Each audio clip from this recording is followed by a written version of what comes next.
Welcome to Office Hours. It's Dave and John, and our special guest today is Pete Steege. Pete's got a brand new book. We're super excited to hear from him. If you've been on Voyager Use Office Hours before, you know that Pete has been here as a guest before, and he blew us away the last time he was here. So I'm super excited to talk more about being on purpose. And I'm going to handle a couple of technical details now. And so, John, take it away. Absolutely. Absolutely. Thank you, Dave. Your intro is always wonderful. You know, there was a time, Pete, when we had, I think, jock jams as our intro music. We like to play with the music. No music today, but, we don't want to rush into decisions like that. We want to have the right music and the right feel. But I think at the time, jock jams felt pretty good. This is episode 50 something of Office Hours. And Dave and I have had we were friends before this. We become even more because this actually forces Dave and I to get together once a week, which is really, really nice. But we've helped, through 50 episodes, we've opened the aperture on fractional, we've opened the aperture on small business. We all opened the newspaper this morning or went to CNN and found yet more news about Twitter and yet more news about Elon Musk. Well, we try to highlight the Petes and the Daves and those of us who aren't as big as that and give everybody a forum to be public and share what you know with the world. So welcome to our universe again, Pete. We're happy to have you. Thank you, John. Thank you, Dave. So great to be here. It's going to be a good show. Pete wrote a book. We're going to talk about that. For those who are listening who don't know, Pete is he's a practicing fractional professional. And while I train on it, and I am myself, but Pete he's one of the fractional creatures out there. So a unique viewpoint, has a long history in business and in marketing. A lot of it comes from there, but now kind of joined the wave, right, Pete, of fractional pros and that growing dimension of the workforce. So it's good to have you here. And let's kind of start out. You wrote a book. You were motivated. You wrote a book. Tell us about On Purpose. Well, it's very closely tied to my fractional work. It came out of the work that I started doing about 2.5 years ago as a fractional CMO. And it was just a fun process. What it came down to is, as I talked to clients and prospects too, is I just kind of did a lot of networking early on. Mm-hmm. I saw a lot of similarities between what these CEOs, B2B CEOs, were struggling with today. It was ringing all kinds of bells for me from my career of marketing in corporations. And I was like, wow, there's some common themes here.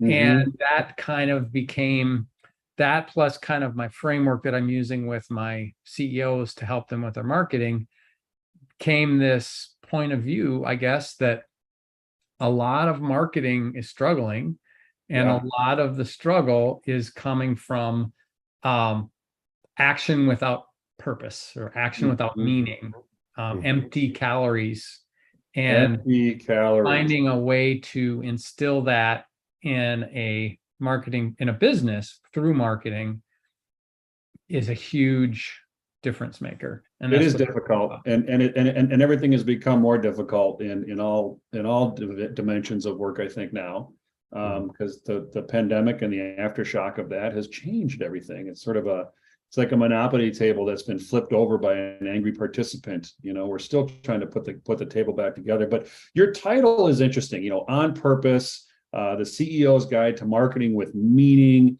Break that down, because meaning can mean purposeful and tracking, or it can mean something spiritual and inside and emotional. Break down the title and the general approach to what you have there. Sure, I will, but I'm going to jump ahead and say it's all those things. They're all wrapped together in it. Good. From a marketing perspective, the way I like to describe it is, my definition of marketing is building relationships between businesses and clients or customers. So that the word is relationship. For me, that's what marketing is all about. And I look at that, I've spent decades trying to make those connections. And what it really comes down to is, you have a business, people at that business, and you have this client, people at the client, and you need to connect with them, right? And there's this message that goes across. But the message by itself, especially today with all the noise, that won't be heard. It's just rarely heard if it's just a message. What makes that connection work is meaning. So, for example, if I'm a prospect of your business, and talking to you has a purpose for me, has value, I know that it's going to help me progress my agenda. That's the meaning that makes me willing to meet you or spend even a little bit of brain cells to understand who you are and what you do. Likewise, if what you are saying to your clients doesn't have a meaning behind it. In other words, we're doing it because I was told to, and the words are kind of empty or even manipulative, right? They don't have a helpful a meaning to them. They don't have a purpose. That company needs a purpose, just as the client needs a purpose for that connection to be made with meaning. So I see meaning as the magic ingredient to making engagement work. So, marketing organizations do all kinds of stuff that gets wasted because it's not based on a purpose. Unpack that for me a little bit, because if we look at marketing through some historical, not even historical, but common lenses, right? When you think about meaning, I don't want to call it empty calories, although I really like what you're saying there, is so much marketing meaning we ascribe to dollars, 25% off, 50% off, free trial. There's this sort of transactional thing. There's this interpretation that for transactional, there's meaning there. And I'm not saying there's not, but one, that's not as easy to do in B2B. How do you give somebody 25% off of a giant machine that costs $750,000 that you buy once every 30 years? Those are things there. But there's other things, right? Like, how do you find that meaning beyond the transactional? And for me, and just to add on to what you're saying, totally agree. There is a meaning of value in monetary value for sure. As a consumer, especially as a consumer, if I'm walking down the grocery store aisle and there's something that I like that's 30% off, that's enough. That's the meaning I need. Right. B2B is different, and it's the reasons you said. It's also that that relationship word in B2B, a client purchasing from a vendor, often you're buying a relationship. So it's not just that you need a relationship to connect with them. It's that you're signing up with them for that big piece of equipment and servicing it and the reliability of it over time and getting replacement consumables and the training for your team. I mean, it literally is a relationship. So the meaning has to be related to the value to something more than money. But back to answer your question, I'm going to talk a little bit about how you instill meaning in it, and that's part of what speaks to it. Let's do it. When I start with my clients, usually the first thing that we talk about is, who is your target customer? Yeah, everybody knows that term, and everybody thinks they know their target customer. But I found that actually a lot of B2B businesses don't really know exactly who is the center of the love of the need for what they do, right? They're usually way too broad. Are easy. Usually too broad. Anybody with a checkbook that's really the right numbers on it. Yeah, right. People, I have someone are say, easy there, but it's people the harder that part. use software. Oh, okay. It seems a little broad to me. So that's the first thing we work on. And that's part of this meaning thing, because bear with me. So why that people that you have something that is designed to help, they are your purpose, really. They're part of. Why are you in business? Oh, you could say to make money. Maybe. Peel it away. You're in business to solve somebody's problem so that they pay you that money. You are trying to make this person that we need to identify really, really clearly, their life better. And yes, you want money out of it, but at its core, it's about you giving them value, right? So that's why we start there. First, who exactly is it that your business is in business for? Now you go to your business and say, okay, what is that value you provide them? And what's special about what you do that nobody else can do for them? You're building this story of purpose for not just your business, but for what your business does for your clients.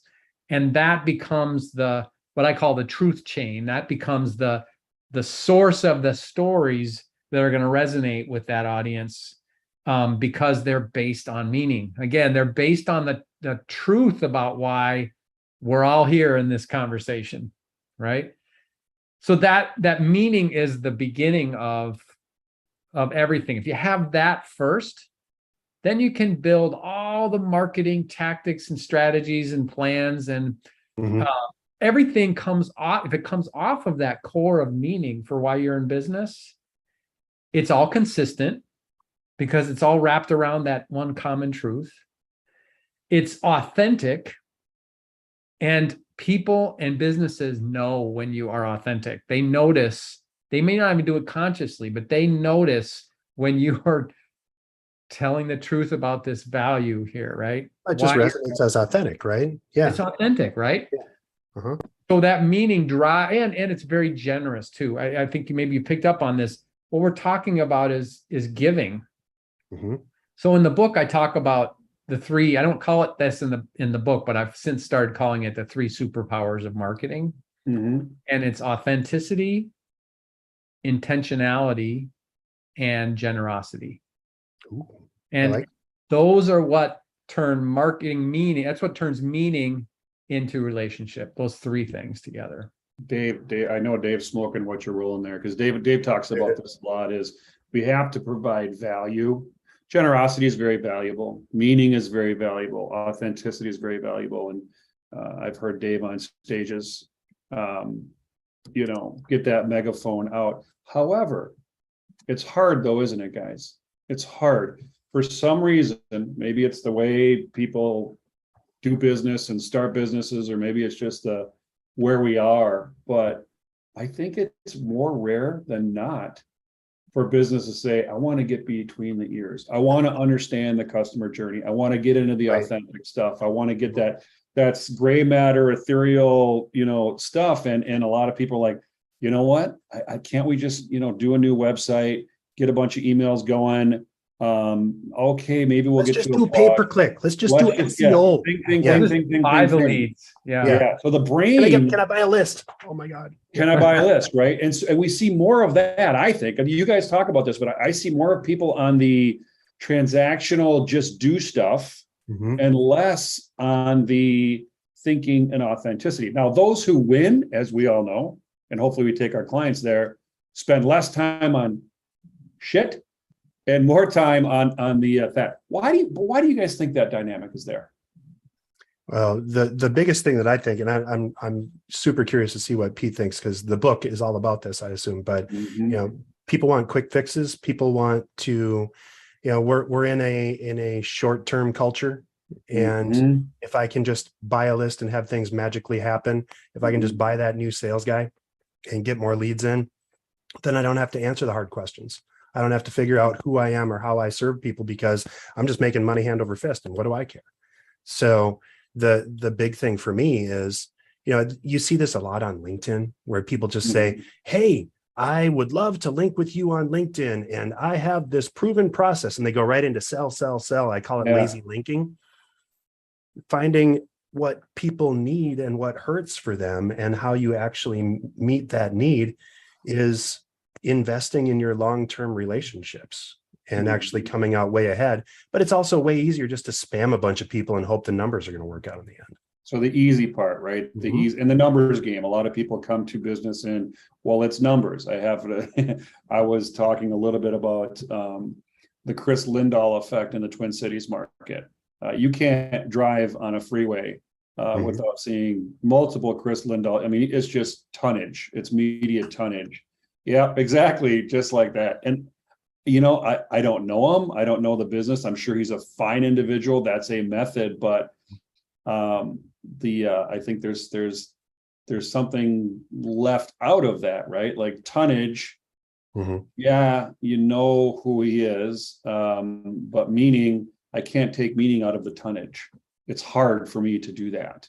I think it's okay if you're in a kind of commodity market. Yeah. To tonnage it Such out. as real estate, yeah.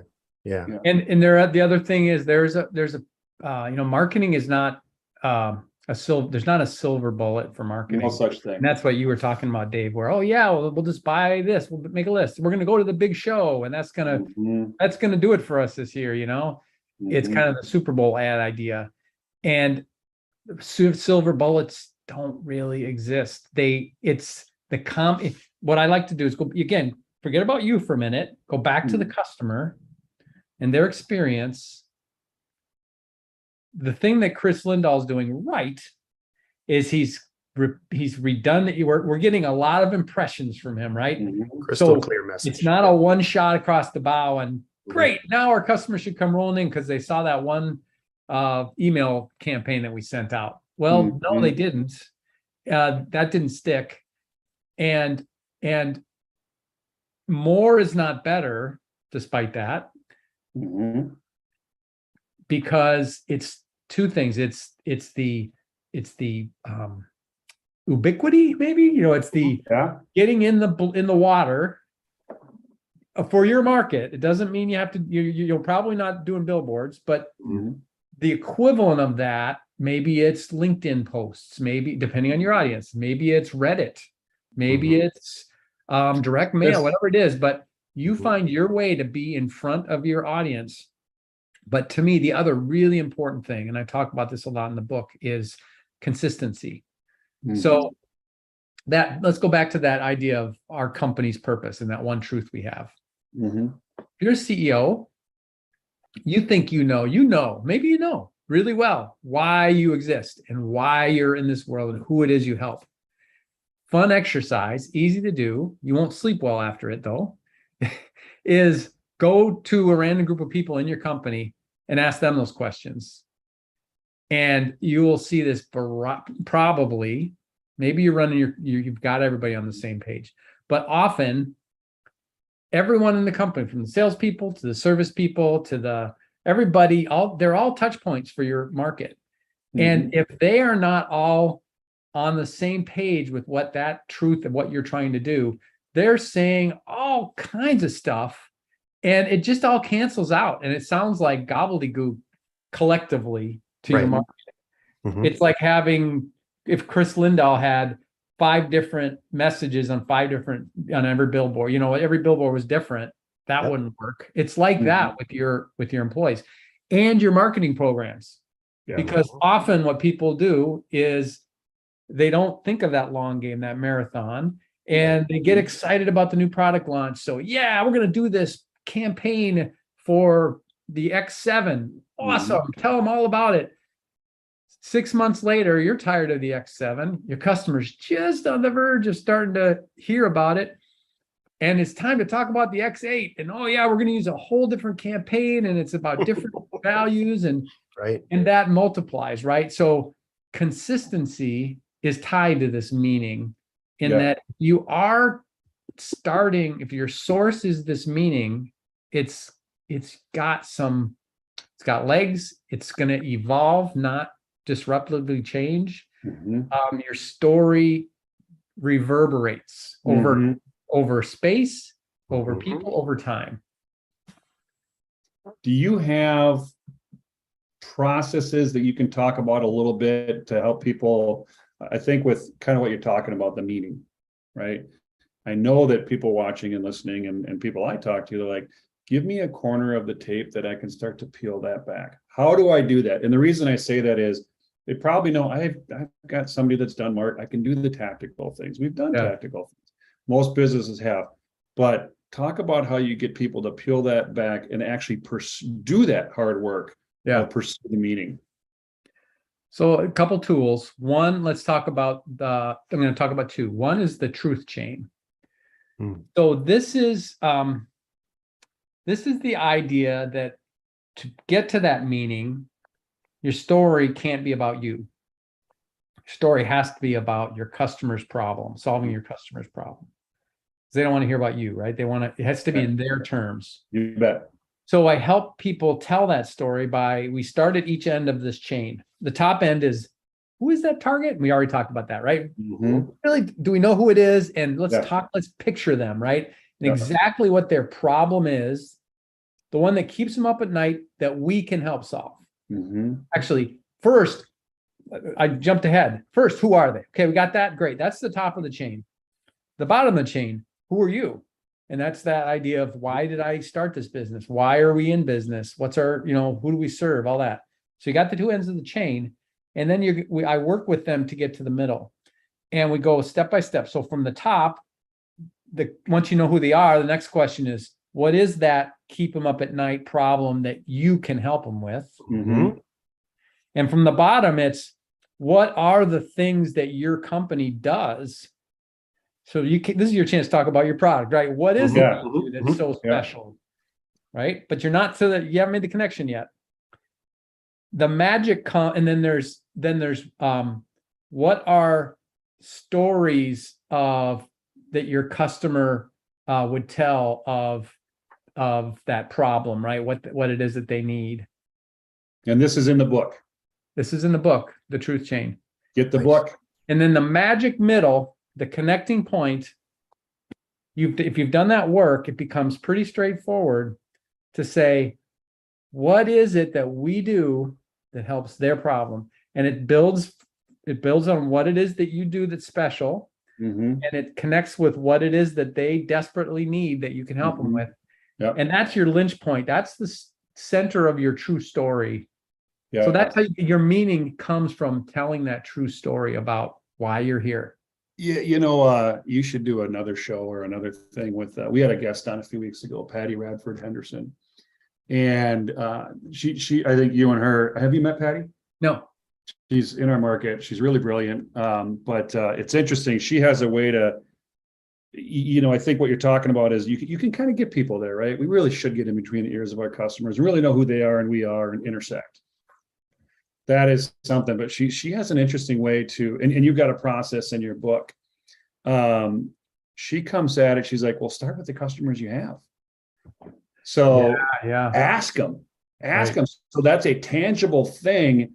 And it's interesting, Pete, because you kind of should do both, right? And both of them are hard. Like we're going to stop and we're going to pause and we're going to think about these things. We're going to get very cranial. That's hard, right? It's hard work. That's why outside people like Dave and you and myself and all the other fractionals are really, really important, because we bring some objectivity to that game. But the other thing is, we'll start with the people that are in, right? Just get to that population. And that's hard too. Mm-hmm. It is not easy to get in between the ears, whether it's what you think your prospects are going to be thinking, or even your current customers. Geez, they were kind of mad at us for that last deal we did. I don't know if I want to talk to them. It's like, oh my gosh. So it's really hard to do. Any tips and advice from either of you guys to help CEOs? Like, you got to get at it. Other than just, you got to get at it. One comment on what you just said. One easy starting place with that is, what customers do you love? Like, what are the 3 customers that you just love? Very profitable, they're easy to work with, whatever reason it is. But it's like, oh my gosh, if I could have more like them, I would be in heaven. Well, there's your starting place. Go talk to them. A, they'll be willing to talk to you. So it shouldn't be hard. B, they'll have a lot of great stuff to say about you. So it'll be it'll be easy. And that it's like rinse and repeat, right? If you know what works, maybe you should do more of that. Well, that does make it a low friction exercise. Do you guys notice, do you think there is enough or an absence of patience in businesses to take on the cranial work? Yes. Dave's nodding his head. Yeah, it's not only in taking on the cranial work, it's in giving marketing time to work. Oh man, yes. That's actually Dave's having visceral reactions. Well, said before. Pete, John, you guys are both CMOs. I'm more on the tactical end, so I get this in my team's face a lot. It's like, we just started this advertising campaign yesterday. Why don't I have 1,000 leads in my door already? Right. Like, well, you've had 3 clicks. Mhm. But I'm spending money now. It's like, yes, you're spending enough to get you 5 clicks a day. So the 5 clicks isn't going to turn out. But I think especially the chasm between priming the pump. Remember those old fashioned water pumps where you had to pump them and pump them and pump them and pump them and My pump old them. Evan route. Finally, the water would start coming out. Mhm. You have to do the work to let people see you enough times, to let your message resonate, to let Google catch up, which takes up to 6 months, by the way, to actually have you start ranking better for the things that you're doing great work on. And all of that needs to start locking into place before you really will get measurable results. And you can, of course, always goose it with, dedicated advertising to say, I want to reach this precise market with this precise message at this precise time. But if you don't back it up with all of the other things to keep priming that pump, all you're doing is injecting empty calories. And as soon as you stop feeding the beast, I work with Google, so I can't speak badly of the advertising model, but if you risk the result of stopping your investment and having it drop through the floor and disappearing, you're not doing enough for long-term health and for just being relevant in the future. So that's kind of my little high horse. And it's funny You because gotta hit it. I've been in this business since the 90s. Mm-hmm. And these are not new dimensions. Oh gosh, yeah. They are not new. They persist today. In fact, if anything, I think they're worse today.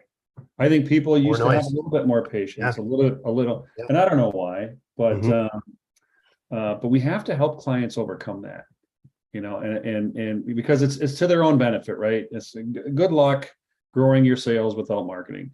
Good luck having, loyal customers without, paying attention to it and having some marketing. So it's not going to happen without it, but it's hard, right? We have to help people get there and understand. I like how you put it, Pete. The empty calories aren't doing anybody any good. I'm going to steal that, by the way. Feel free. Not only is it not doing them good, it's wasting a lot of money. Yeah, right. I believe I'm a big believer in optimization. If you're anonymous out there, not good. You got to get out there and you can learn a ton. So if you get out there in a small, do a little bit of this, do a little bit of that with the plan to learn and build on what works, that's fine. Better than not being out there. Yep. But that's the end game is the same. We're sort of learn our way by activating some things. I think a lot of people get uncomfortable with, I need to pause and think for 4 months before we market. They're like, I got numbers I got to meet tomorrow. So to your point, Dave, people like, I'm going to take this money and I'm going to go hire a salesperson. Yep. Those are real. And again, I think that's empty calories though. What are they going to go say? And who are they going to say? They're just going to mind their one list, and then they're going to come to you with their palms open and say, hey boss, I need more. I need more of those leads. I need more of those golden leads. Yeah. And so coffee isn't always the rule come back. But Pete, how do you help clients get there? One tool, I'll kudos to Voyager U. There's the paradigm of the customer journey has been huge for me. So you think about what I've said so far with the truth chain and meaning. The very important next tool that I use, and this helps with this impatience too, is to say, hey team, your customer, if we said that customer relationship is the core of why we're here, right? If that's what we're out to fix, that comes from an experience with you. And marketing's job is to build that relationship, and then we do it through experiences. And the goal is to change the behavior and understanding of a prospect. Think of all the way over on the left where they don't know, never heard of you before. They have no idea that you exist. From there to where they know who you are and what you do. And then they see something you do that they're curious about and they reach out to you.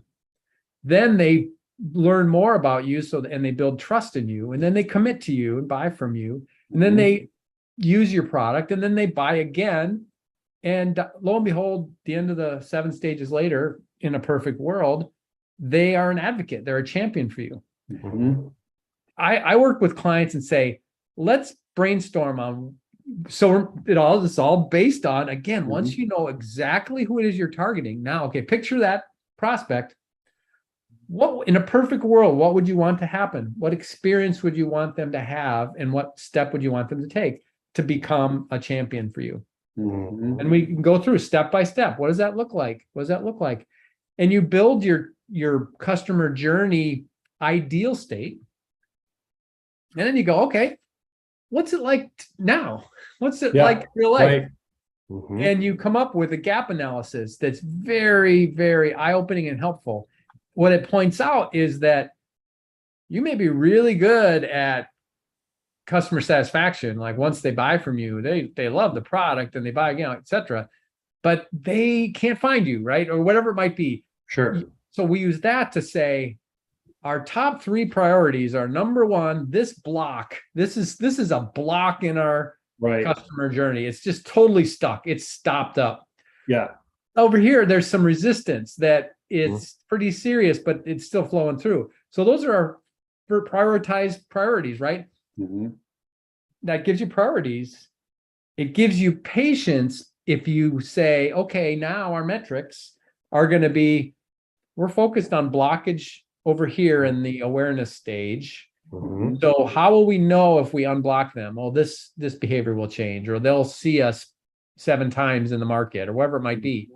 Okay, let's put programs in place to do that, not to get an order, but to create awareness or impressions. Yeah. So that is a somewhat quicker turn result that you can quantify.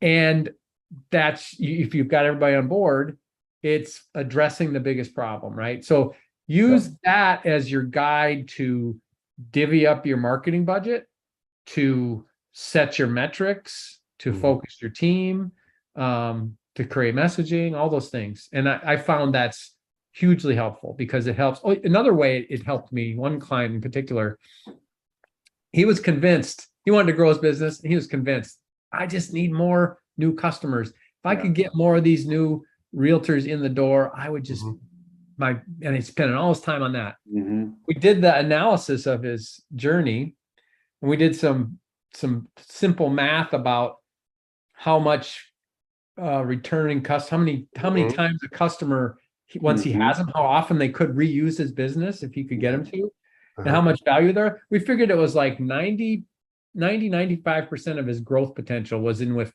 customers that he already had been working with. So he totally changed his effort and said, I got to spend, and he wasn't spending any time with them.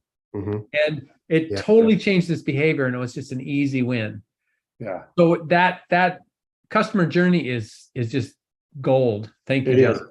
It is. And Dave, I'd like to hear you, because you've got HubSpot over your shoulder and you've got Google, in the orbit there too, is, Dave, what's your favorite, just where are we today? Once you've got Pete and that cranial work and the purpose and the meaning and the journeys identified and using the tools Pete has, what you got to turn that into HubSpot-y stuff and Google-y stuff and all along, what are you seeing, Dave? Like what's really working, and what's your favorite way to utilize these tools with that type of intelligence, right? Marketing with meaning on purpose in hand. I think once you figure out the strategy and who you serve, what you do, what the problem you solve for folks are, then it does come down to the rubber meeting the road and a little bit of tactics, right? I love HubSpot because it is one big tool that does all of those things. Marketing is tied in, and you can actually set up a cadence with your customers to give them like a choose your own adventure of engagement. So something that really resonates with your absolute best customer. So you write another email that you send out to other existing customers that might need that tool. And then you give them choices beyond that. Do you want this or do you want this?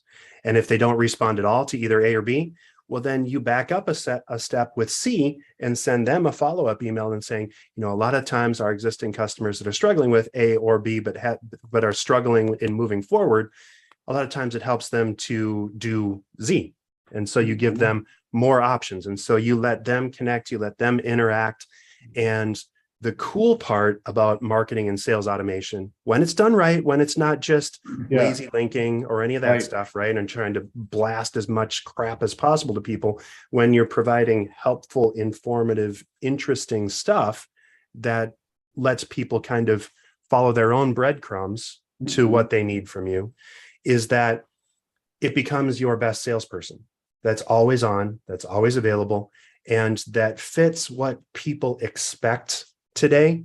They don't want to talk to you unless they absolutely have to. They don't want to chat with you. They don't want to text with you. They don't want to email you. What they do want to do is let their thumbs or their fingers do the walking and click around to find out what they can get from you and how they can get helped. 80%, or it takes 80 clicks for a person that's making a B2B decision to make the decision to call someone. So if I've decided I need Pete, I need CMO services, and so here's what I want, and I know it needs to be fractional because I don't want to bring on a full-time person. We're just not that big, whatever. I'm going to click about 80 times before I click the contact us form or call Pete. Yeah.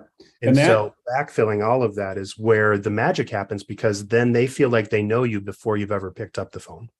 What's interesting about that is, and I think this is the possibly the damage the word marketing automation has done. Yeah. I believe it's abused, is it tells you, we've put it in the system, it's automated, the machine is going, it's got gas in it, we can walk away. Dave, what you're telling me is what you're talking about here is actually you have to sort of stick with it every step of the way. Right. Even if you have automation, you need to be looking at it to make sure that the right people are connecting. We have probably 25 automations at BusyWeb, like 25 different lines, depending on what people are interested in. We consistently find at least one of them that's surprising us by either being really good or by getting the digital equivalent of crickets. Right. So for the crickets, of course, we got to figure out, okay, well, what's not resonating with this? 35 people clicked on this last week and they left as soon as they got there. Well, maybe we asked too much on the landing page, or maybe there wasn't a good enough interaction there or something that was enticing or interesting to take them to the next step. Or conversely, the ones that are working, how can we take advantage of that? And maybe we need to get sales involved sooner because they were interactive, they were interested, but then by the time sales called, they had already figured out a different partner. Too late, right? Yeah, they've already gone along. Pete, your thoughts on that same question? The abuse of marketing automation? To me, what I would add to that, what's powering that automation, that content, is I found to be a huge opportunity in this type of a engagement to help somebody create marketing with meaning. And it gets to what you said about the 80 clicks, Dave. There's so many opportunities to get and this goes back to generous marketing too. I've found that if you adopt that generous marketing approach and you think about your content as a way to give them something of value for free, then and you build an engine for your content and you create ways to give away some of that knowledge and experience that's behind your specialty, those clicks can be so much more productive because they are gifts. They are not trying to take from them. Oh, give me your email address or manipulate them. That's taking as well. When you try to trick somebody, that's stealing, right? Whereas if you say, hey, I found that people in your position have valued this insight, blah, blah, blah, blah, blah. But this video, I hope it helps you. And you mean it. You've gone from taking to giving, and you weren't even in the room. Right. Well, that's what I love about what you do, Pete, on LinkedIn in particular. You always have great valuable video content where it's just little snippets of here's something to consider, here's something to know, here's something to do. And it's really, really tactical and useful. And that's the whole thing driving that for me is I don't talk about products at all. I just give insights and advice based on my experience. And I will tell you, it works. I have people come to me because of the help, the gifts. Yeah. You're my LinkedIn video hero, Pete. I gotta do more. Content is always on the radar, right? It is always on the radar for good marketing and good sales. I have found in the same pursuits, some of the best people to spend time with are customer service people, and salespeople. Spend time with, if you want to have good content and if you want to find meaning and you are wearing the marketing mantle, get with the customer service people, get with the sales people, because they literally want to help people. Most of them. Right. Yeah. They do have a number, they have quotas and numbers, but they do. They're helpers by nature. And they're exposed to the real issues. And the gold is typically in there. Right. And ideally they've solved for those issues and they can give you what worked. Yeah. But it's interesting how that same population, when you say marketing, there's some resistance. And maybe that's a little bit of what marketing has done to itself, created itself to be maybe not the most approachable animal, or pitching itself as a shiny object as opposed to something that's, in Pete's word, has meaning. Yeah, you mentioned it earlier, John, that most people, I'd say most people, you didn't say this, but I will say it for you because I think you mentioned it.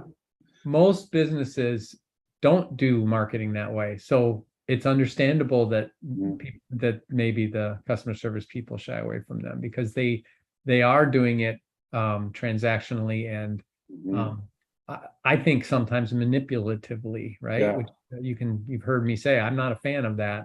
Yeah.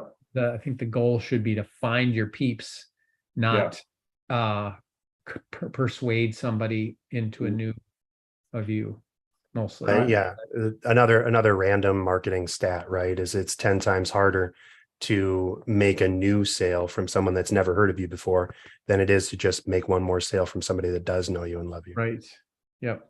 There's a trap, Dave. It's funny you said that 80 click phenomena. There's a trap I see a lot of people getting into. They see that and go, okay, so if it's going to be 80 clicks, it's a numbers game. Yeah. So I gotta go by tonnage, so I get my 80 clicks. Yeah. As opposed to, hey, how can I turn that into 10 clicks? Right. If I'm not going to buy tonnage, which means how could I be more thoughtful? Right. So we got really deep into a subject matter there, and I want to make sure we have time with Pete to sort of back out a little bit. What are other big themes and areas in your book, Pete, that you want to talk about today? There's another concept that I'll share from the very top that kind of was the core of why I created the book, and I'd call it the hierarchy of marketing, which is marketing from the days of old has been made up of two of these three levels for sure. There's tactics. Yep. Tactics are all the stuff, all the things, right? A way to describe it is anything that's got a budget item on it is almost a marketing tactic. Campaigns, websites, email, SEO, events. You go right down the list. So tactics are the core of marketing. It's what everybody sees. It's the visible part of marketing, and it's chaos out there. Random acts of marketing. Great term from Jennifer Zick. It's so common when I talk to people that are struggling with marketing is they're doing tactics, but that's all they're doing. Yeah. So the next level, strategy. Strategy brings order to chaos, and it helps a lot to prioritize and sequence and make things consistent, all those things, right? Yep. And I'd say most people would say, yep, that's the universe. You got tactics and you got strategy. What I believe is there's a third level, and that's because strategies are multiplying almost as fast as tactics are today. Just think of all the interesting. Yeah. Talk more about that. What is your so is your strategy what is it? Is it a combination of a dozen different strategies? And does it change when a new book comes out? Yeah, it does. I've seen it. Is your strategy mean-spirited? Is your strategy about manipulating or taking business, right? So strategy alone that's not enough to solve the tactics problem, and strategy itself has problems. So I believe there's a third tier, which is mindset. And that's the idea that your tactics and your strategy are empty. If they're empty, they don't work. They need to have a soul breathed into them that is meaningful. And that's what a mindset of meaning does. So that's why that's why I wrote the book, to say you got to have that top piece to be the puppet master. And we've already talked about it in real life, right? About having this meaning and understanding why you're doing what you're doing. Without that, it's just, I use the example of whistling. I can't whistle. I don't know why. It's just the way my mouth is shaped. Drives me crazy. That's a shame. I've been teased about it my whole life. And it's like magic. It just doesn't work. Well, some people can magically make this loud noise, and it's like, well, that's so cool to me because I can't do it. Mindset allows marketing to whistle. It's what makes just air right into this musical note. I think we're in a place with that is interesting. You know, in the old days, most people would have said Pete's talking about brand. Yep. I think that tactics are empty without strategy. Strategy in itself is empty without mindset. I think people used to say strategy in itself is empty without brand. There's trouble there. I don't think brand corrects every strategy. I think mindset can probably work harder. And it's interesting because when you think about brand, right, the models that we've historically followed for brand is, well, pick one. But you get to this thing that's this, whether it's a tagline or we think about brand in sort of cosmetic ways. Yeah. But if you think about mindset, which is, I think, much more spiritual, much more, human, much more, right, exactly. And you don't have to have, oh my God, my cosmetics on my brand, we're cosmetically so different. But and people feel like it has to, nobody else can have this. But mindset is different, right? Businesses are going to win huge on a very common mindset. Love thy customer. Not a brand. You can't have that as your brand, but that mindset alone, if 99% of what you do is love thy customer, I guarantee your sales are going to go up every year. It really is, but there's a struggle around that. I feel like we're moving out of brand, or at least reauthoring it, and into more mindset, Pete. So my take on that is they're similar. I think you're right. I see brand as an outcome of mindset, right? It's something, once you have that mindset and you know why you're here, your brand is expressing that purpose. Yeah. So I agree there's a place for it, but it's not the core, it's not the center. It's not the center. It's an output. Right. Yeah. It really is. And if you ask everybody to, when you in the old days, which aren't that old, but you'd say, okay, let's all rally around the brand, and it's our highest calling and our mission and all these models and all this, but that can be tough, right? You have to give up yourself and sort of like, this brand is so important in my life. Right. That I have to sort of play that bugle. Well, mindset is better. I'd rather not be rallied around a brand as much as I would be like, I can work with 10 other people or 50 other people in a company if we share a mindset, if we've all signed on to, our mindset is just innovate like hell. That's great. That's a great mindset. Nothing wrong with that. We're gonna kill the customer with kindness. Those mindsets are huge. Do you have mindset journeys and maps and things like that in your book or with your service, Pete? Well, the closest thing I have to that is the 3 superpowers that I talked about. And let me just connect that to a little bit more to the end result, how it's a benefit. So if you picture, there's a diagram in the book, but picture at the center is purpose, right? We've talked about how that's there, otherwise you wouldn't have a business, right? But understanding what that is, that's the center. And then there's 3 spokes that come off of that, which are being authentic, being intentional, being generous. Love it. Those are the things that actualize the purpose into into make you express it, right, with your customers. Yeah. So then the last piece of that diagram is, I'll call it the fruits of purpose. Doing that, those three together builds that strength in the relationship. And you can look at the combination of any of the two of the three superpowers, and they create a different thing. And those relate with, if you're doing all three of those things, you create relationships where you're more trusted. Trust is a piece of it. Where you're known, you're clear, they're transparent, right? They know who you are. Yeah. That's important. It's related to trust. It's different. And then you're valued. So what you do matters to them. It's important. Those three things come out of authenticity, intention, and generosity. You know, I love it. And I'm going to go right to that page in the book. I love visual, little things. I tell people all the time, go to EOS and go right to the middle of the book, the VTO. It just sort of the way that works. And if you got a little graph, it just gets your brain in the right spot fast. Yep. So that's pretty brilliant.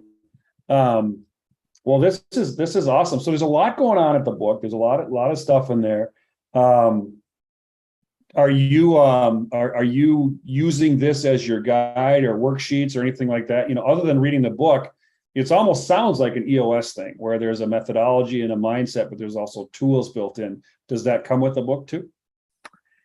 Yeah, I have two parts in the book. The first part is explaining this mindset of meaning and how it works, which we've talked a lot about.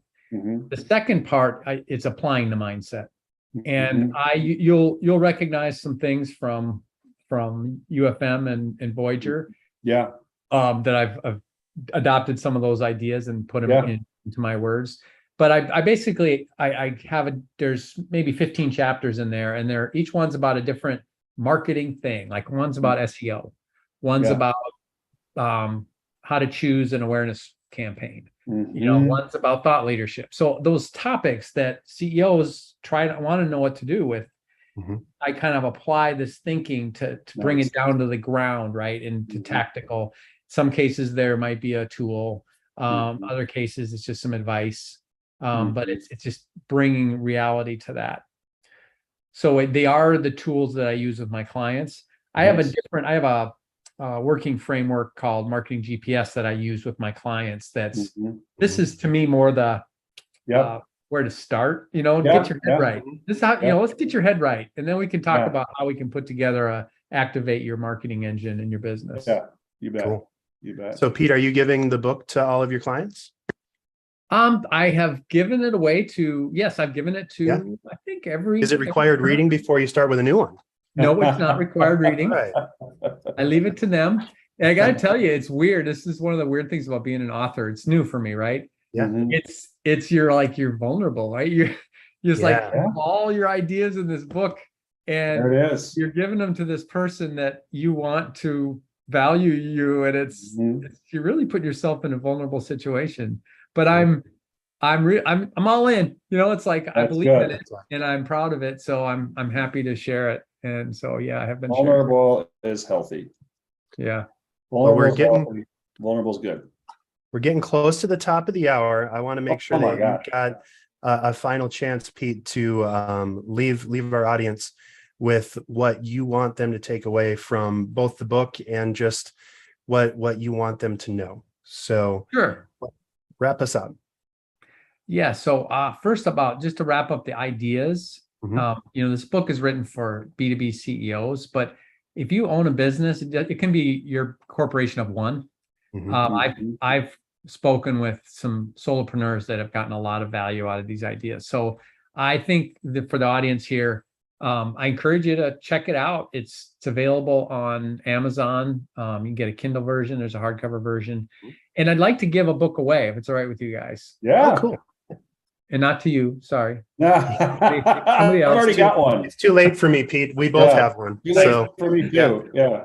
So I have, I want anybody who's listening, and this will be good for till the end of the year. So if there's even if it's a recording, please sign up. Yeah. I'm gonna have you text a word to 66866. So you're texting it to 66866. Uh-huh. Text clarity, CLARITY, Yep. and you will be registered for drawing. And the winner gets a autographed version of the book. Love it. Love it. So Pete, when at the end of this, which is coming up here shortly, send that information to Dave and I. And when we post this out on YouTube Live and make noise about it, to try to share this intelligence with our worlds, let's have that in there. Great. We're not gonna share the actual code. They're gonna have to watch through to the end on this in order. Oh my gosh! But we're gonna put in there that there's a code. So at the very end, we're gonna make them work for it a little bit. There you go. Awesome. So this has been amazing. Thanks for everyone for watching. Keep up with us at Voyager U. And Pete, you can reach Pete Steege at b2bclaritymarketing.com. That's correct. Or, of course, right over his shoulder, you can search for On Purpose with Pete Steege on Amazon. I just bought it. I haven't had a chance to read it yet. I have the Kindle version, Pete. So if you could come over sometime and sign my Kindle, that would be awesome. Sure. Delightful. Everybody